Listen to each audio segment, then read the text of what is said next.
Well, hi there. Welcome to Seasons Change. My name is Luann. Well, I thought it was about time that we do another food shortage update. So in today's video, we're going to be visiting my local Walmart, and this is going to take place exactly 2 months after the Texas freeze. So I do have some footage from the freeze that I'm going to be able to share with you in comparison to what those shelves look like today. And I think you just might be a little surprised.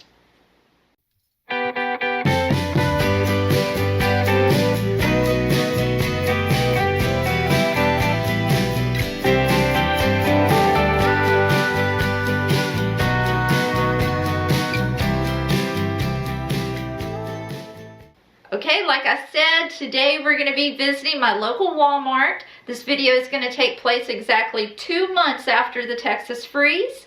I was able to get some footage inside this Walmart during the freeze. So at the beginning, you're going to see some freeze footage versus current footage so that we can take a look at how well they've recovered.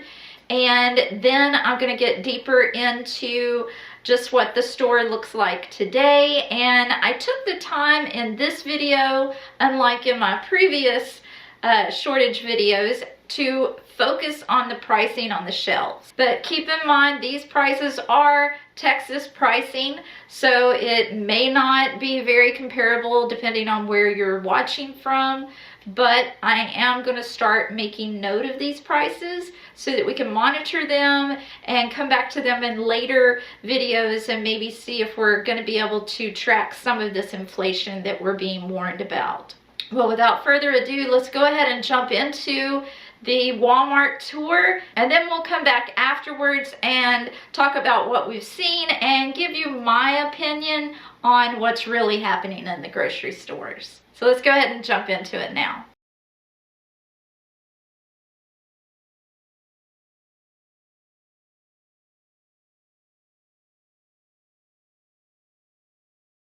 Okay, so we're going to start out with a view during the freeze of the bread section. To the right are the snack cakes, and straight ahead is where they keep all of the different corn and flour tortillas. And then here's the rest of your bread section.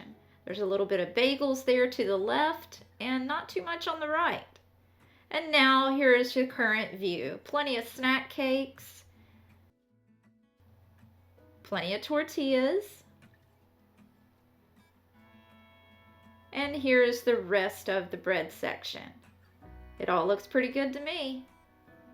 Now let's move on to the produce section during the freeze. Now I just did a glance over here, but you can see there's a lot of emptiness happening, especially compared to now. This is what it currently looks like. Fully stocked and everything looks pretty fresh. Here is an overview of the meat sections during the freeze. We have the more expensive items left behind, but other than that, not too much. Now we're going to start here and do a walkthrough. This is the poultry section to the right. And we're coming up on the breakfast sausages and the pork section. Not a lot for sure. Again, this is during the Texas freeze.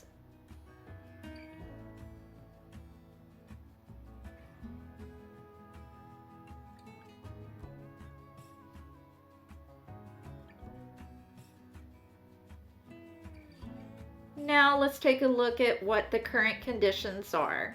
Here's that poultry section. We have plenty of different cuts of chicken there. Coming up on the pork, not full, but definitely better than the scene before. We do have just a couple selections of breakfast sausage, and then we have some pork chops here, and some tenderloins, some hams. And now we're moving into the beef section and the hamburgers.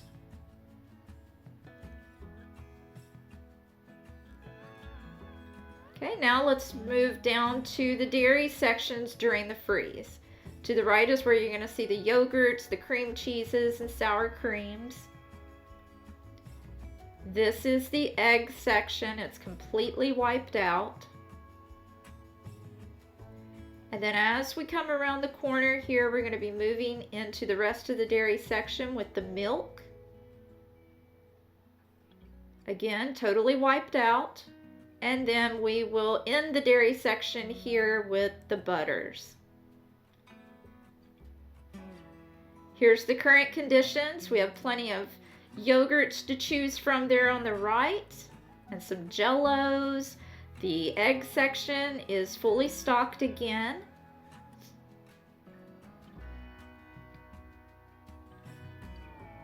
Zoom in on the price a little bit for you. 1 dozen of large eggs is $1.21. And the extra large eggs for 1 dozen is $1.36. These prices may not mean a lot to you right now, but I'm going to put them out there. And then these are the 18 counts in the specialty packaged eggs. Now moving on to the milk section. We're fully stocked again. 2% milk is at $2.62. The half gallons are $1.57 for the 2%.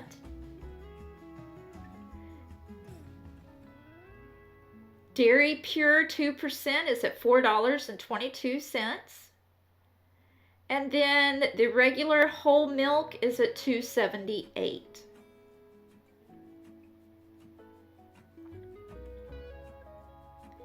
And for those of you that drink the Lactaid, we're setting at $2.76. Here's that butter section and biscuit section. It's fully stocked again with quite a few varieties of butter. Here's some up-close prices: $2.46, $3.54. For some of the spreads, we're looking at $2.18 for the country crock and $2.76 for the larger tubs. The I Can't Believe It's Not Butter is at $5.98. And then our stick butters here for the store brand, $2.98 and then $4.78.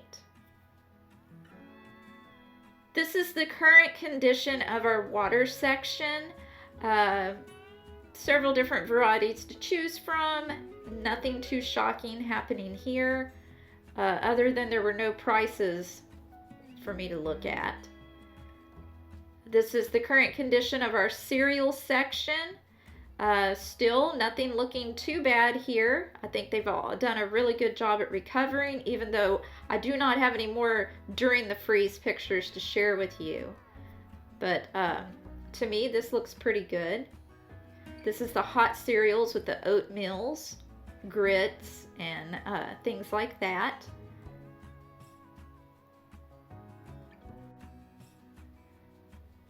Over to the side are like the Carnation instant breakfasts. Here's the sugar. I believe I did get a price on this section. 4-pound bag is just sitting at $2 right now. Oils looks fully stocked, but the majority of these oils are going to be in the larger containers, is something that I noticed here. $5 for some of those, and then we have a few small bottles up here. The Mazola is $3.56, and then $1.93 for the store brand in the smaller bottles. We have a few gaps in these shelves, but over and all at a glance, it looks decent. Now here's that spice section. This is right after Easter, but I did wait a couple weeks, and it looks to me like they're doing pretty good as far as keeping it stocked up. Salt right now for the store brand is at 40 cents.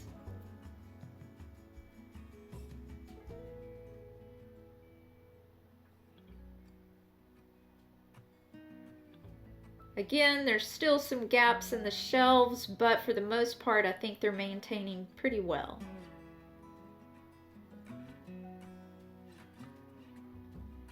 Here's the McCormick spices. They're right at $2.44,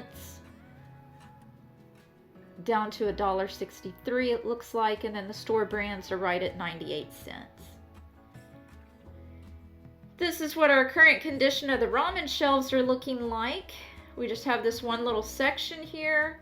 And for a 12-pack, it's $2.26.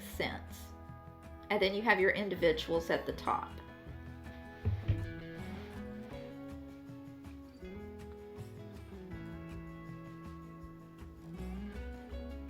Instant mashed potatoes. This is pretty consistent. These instant pre-portioned packets are setting at $1. I think we have a pretty good selection here.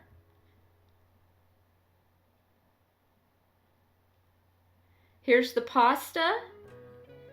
It looks like it's fully stocked, but something that I do want to note here, this is a very noticeably smaller section for the pastas.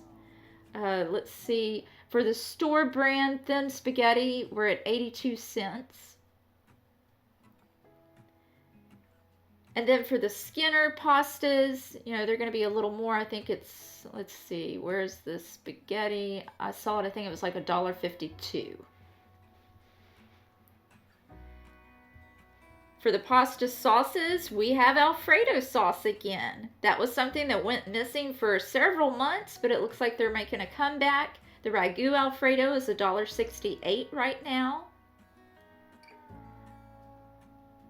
We have Prego and Ragu on the shelf for the tomato sauces. And the Prego is at $1.78 right now. Here's your rice. Plenty of Uncle Ben's ready rice and several of the store ready rices. The Uncle Ben's is at $1.78 right now.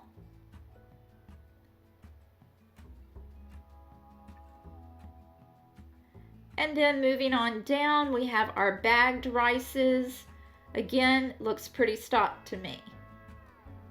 A lot of different sizes and varieties there.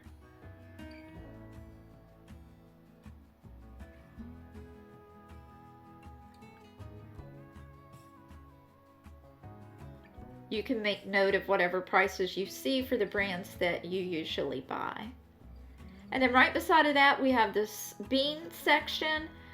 This section has been small for a while now, but I have to hand it to them. They're still offering several different varieties.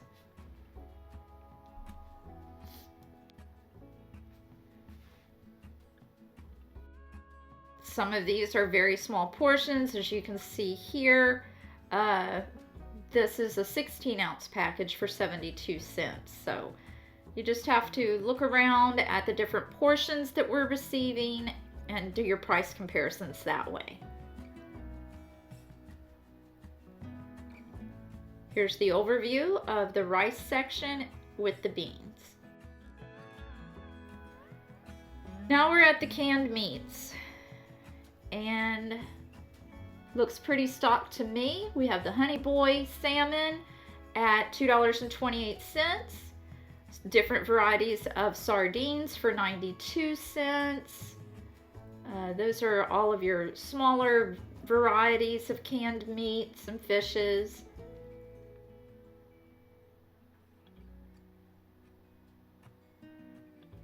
Plenty of tuna. We have the 4-packs and individuals and different brands and varieties, and the chicken section looks pretty good too.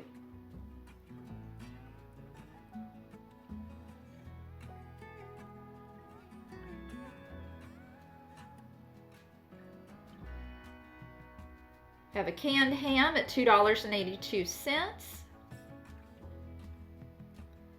Moving on down to the Spam. The regular Spam is $2.92. That is our only gap in this shelf, to be noted.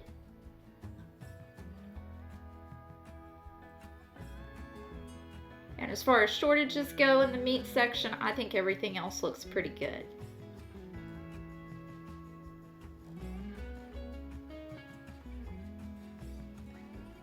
And here's your pulled pork and roast beef. Now these are the only number 10 cans that I saw. There's a little bit of green beans, some mandarin oranges, and these big tubs of Star-Kissed Chunk Light tuna for $9.86. Let's see, I think this was a 4 pounds. So, all right, canned tomatoes. Again, a lot of different varieties and portion sizes here. Nothing to really complain about.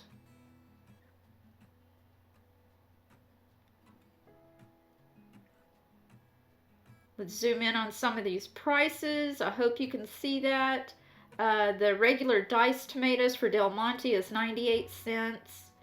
And tomato paste was 78 cents. The Hunt's brand tomato sauce is 88 cents. And then the diced is 98. Looks like 64 cents for the store brand. Okay, and you can see back into the shelves there, not a lot of fronting going on. All in all, I think that the tomato section looks pretty good. We have Rotel for $1.88 also. Now moving on to the vegetables. Okay, the vegetables to me look pretty good as well. I mean, there's not a whole lot that I can complain about. We have several different varieties. The shelves seem to be stocked well. A little messy, but we do have the basics going on here. We have corn, green beans, a couple different bean varieties. Let's see, the store brand green beans were 44 cents. Here are the sweet potatoes. The Bruce's is $1.78 and the Sugary Sam's is $1.54. Couple gaps happening there. Those are some frontage shelves when it comes to the sweet potatoes.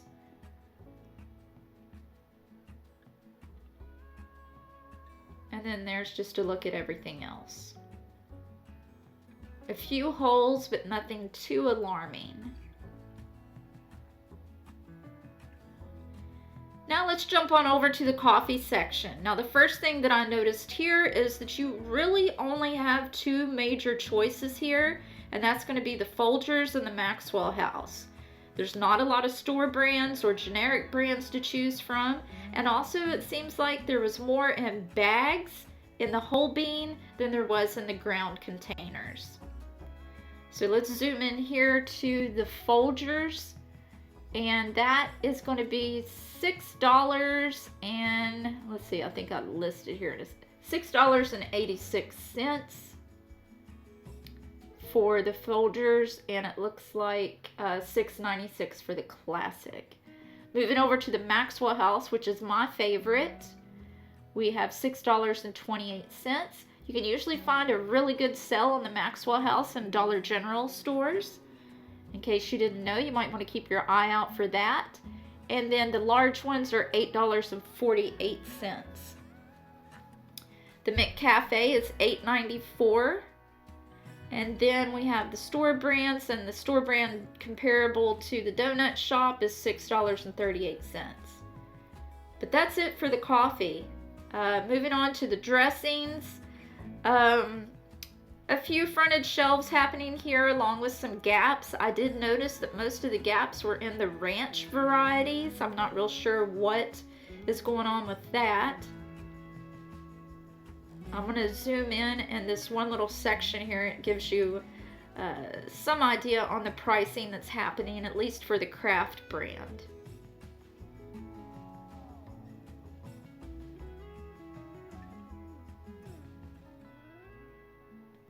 Okay, here's what our pickle section looks like now. A few frontage shelves and a couple gaps, but we do have a little bit of variety going on here as far as having spares, relishes, you know, just the different types. Vinegar, the store brand, is $2.64 for the larger jugs.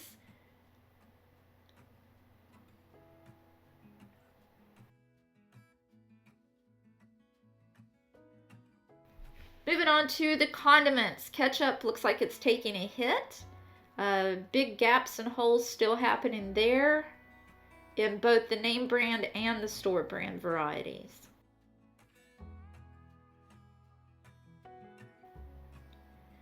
let's see, $2.52 is for the store brand. Let's see, for the specialty organics, you're sitting around almost $4 at $3.86 and $3.97.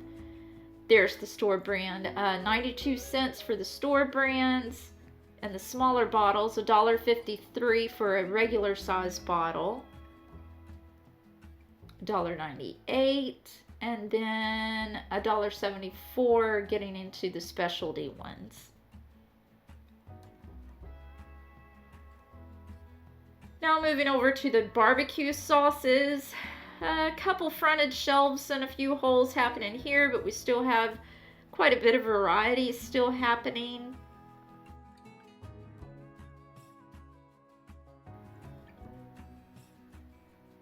Kraft is my favorite here, and they look to be doing pretty good with their Kraft products.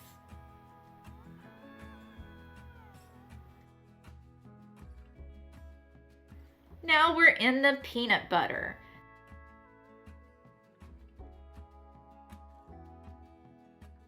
We have creamy and crunchy. The Jif is setting at $5.72, and we even have some Peter Pan. Peter Pan has been missing for a while, but it looks like they're making a comeback. One thing I did note here is the shelves do look full, but I think they've moved their specialty peanut butters over into the section where the regular peanut butter usually sits. And now we're in the frozen potato section. Here we have French fried, diced, and some tater tots, and that was about the extent of what we had to choose from in the frozen potatoes. Frozen vegetables, again, we have the basics with corn, green beans, a couple bags of broccoli, and some mixed vegetables. That was the majority of the frozen vegetable section.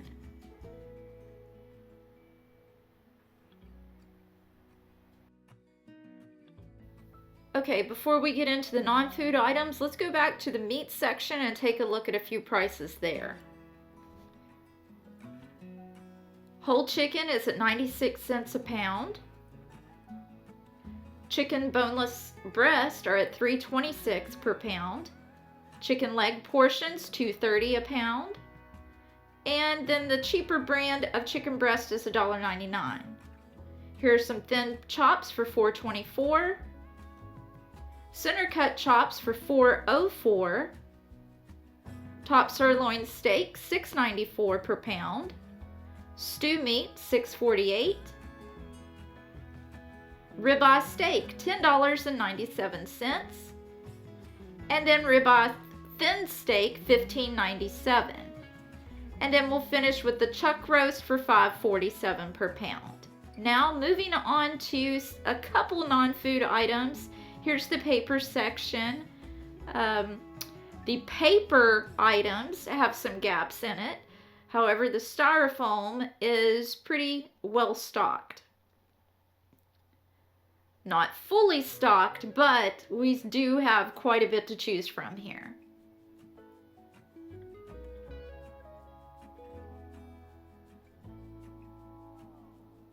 Here's a look at the entire section. For toilet paper, several varieties to choose from here, going down both sides of this aisle.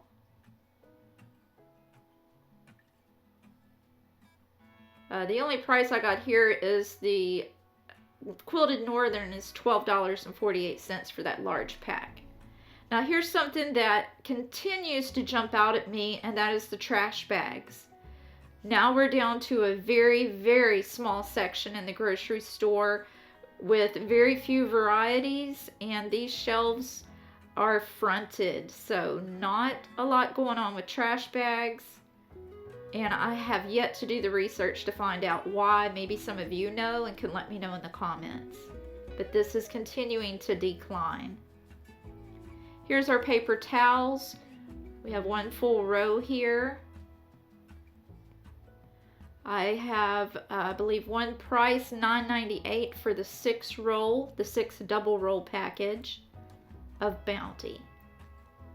Here's the dog food section. Not a whole lot of changes happening here. We still have several holes in front of the shelves when it comes to the canned dog food and the dry section.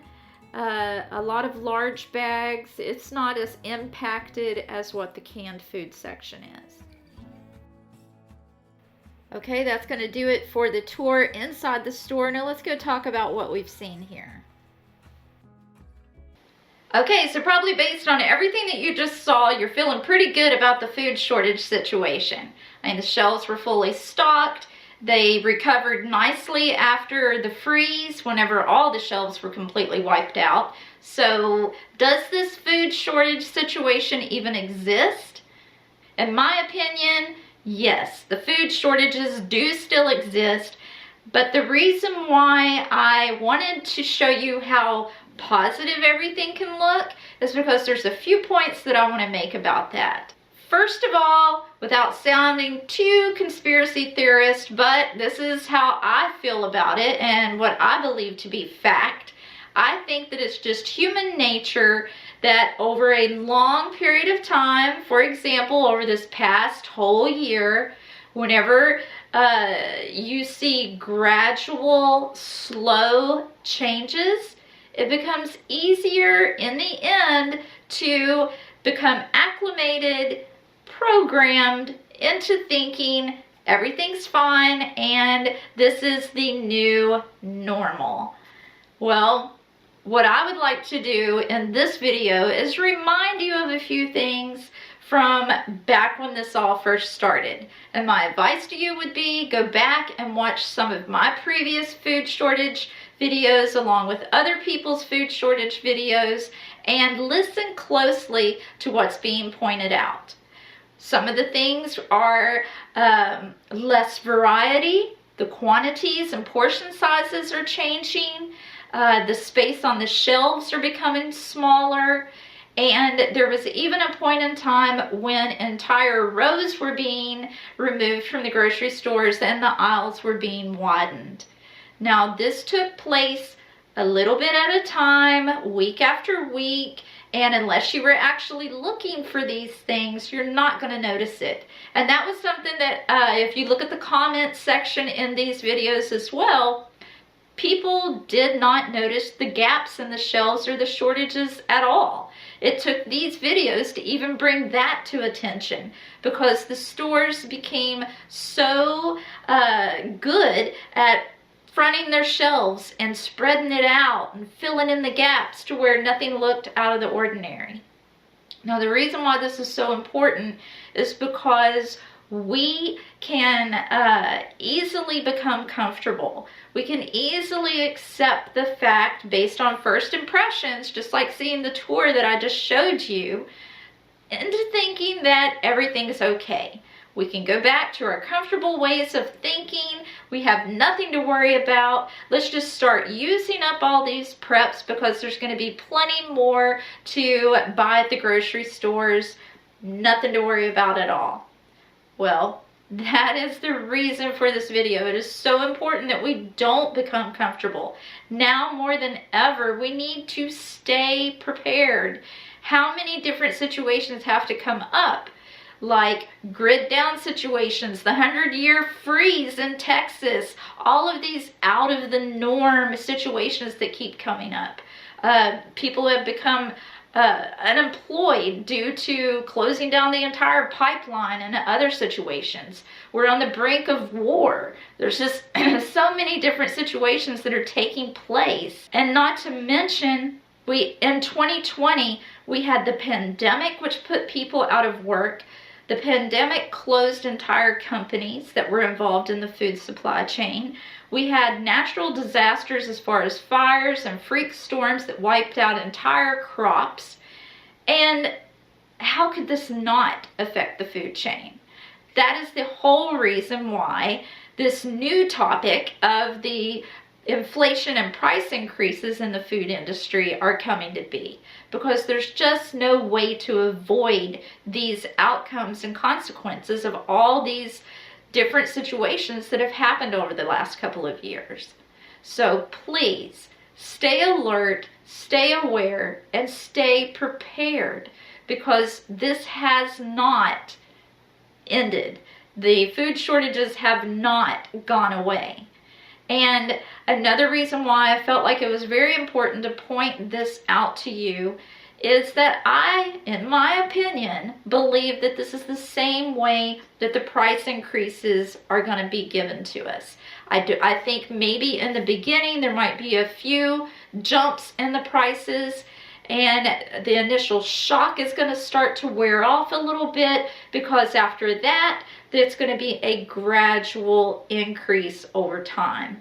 And we're going to become acclimated to it. We're going to start accepting this. And in most cases, it's not even going to be that noticeable. But that doesn't mean that it doesn't exist and that it isn't truly taking place. There's just so many reasons to continue to be prepared. Continue to buy it now, because these prices absolutely are going to increase. And don't just take my word for it. You can look up on Google or just watch the news, because that's where you're going to hear all of these reports. As a matter of fact, there are several reports out about 17 major food companies that are very concerned and very worried about what is going to be taking place over just the next 6 months and how that's going to affect their profit margins. Some of these companies that I'm talking about are Campbell's, ConAgra, General Mills, Hostess, Kellogg, McCormick, Flour Foods, Post, Hershey's, and the list goes on with all of these major food companies that have voiced their concerns. And some of the concerns that they have voiced is how the freight, the agricultural products, and the grain prices are all increasing. And it's due to all these things that we've seen and that have had a direct impact on the supply chain over the last couple of years, mainly in 2020. Another concern of theirs is, even though they need to increase these prices in order to maintain their bottom line, they know that due to competition, they can't just go out and increase the 15 and 20% that they need to increase. This is something that they're gonna have to do over time. For one, we can't afford it, not to mention the panic that it would instill in everyone.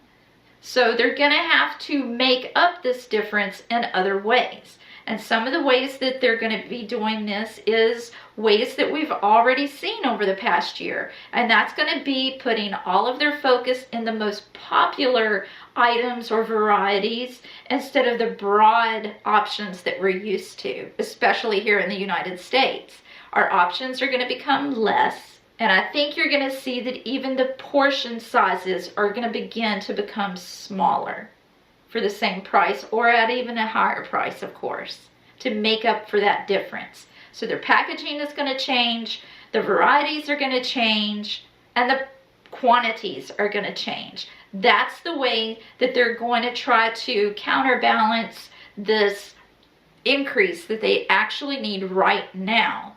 Now, you can go on to many different websites and get the exact numbers and details of everything that I'm telling you, and maybe I'll do a future video on the research that I've already done. But in this video, I'm just saying all of this as a reminder to don't become too comfortable. These are consequences that cannot be avoided. This is just the way the supply and demand in business works.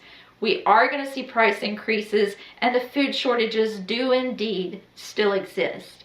And in my opinion, again, I believe that with the way that they're going to have to make their portions smaller, the varieties smaller, this is going to continue to contribute to what we're seeing on our grocery store shelves. So make note of what's in the grocery store now. Don't become too comfortable. Because the bottom line is, with more unemployed workers, with hurricane season right around the corner, with the realization of how fragile the grid actually is, and with the talk of war, there's just so many reasons that we should not become comfortable right now. So I'm going to close this by just saying, buy now, buy often, and stay the course. I hope that this video has helped you in some way. If you have not begun stocking up or prepping for your family, it's never too late. Just add a few extra items each week and you'll be so surprised at how quickly you can get a good stockpile going. Now I plan on doing another one of these videos next week from H-E-B. We're going to see how well they've recovered from the freeze. And we're also going to take a look at their pricing and how well they're doing covering up these actual shortages that are still taking place. Well, thank you so much for stopping by. If you haven't subscribed to my channel, I hope that you'll take a moment to do so now. I look so forward to seeing you in my next video, but until then, and as always, stay strong, stay safe, and be prepared. Bye.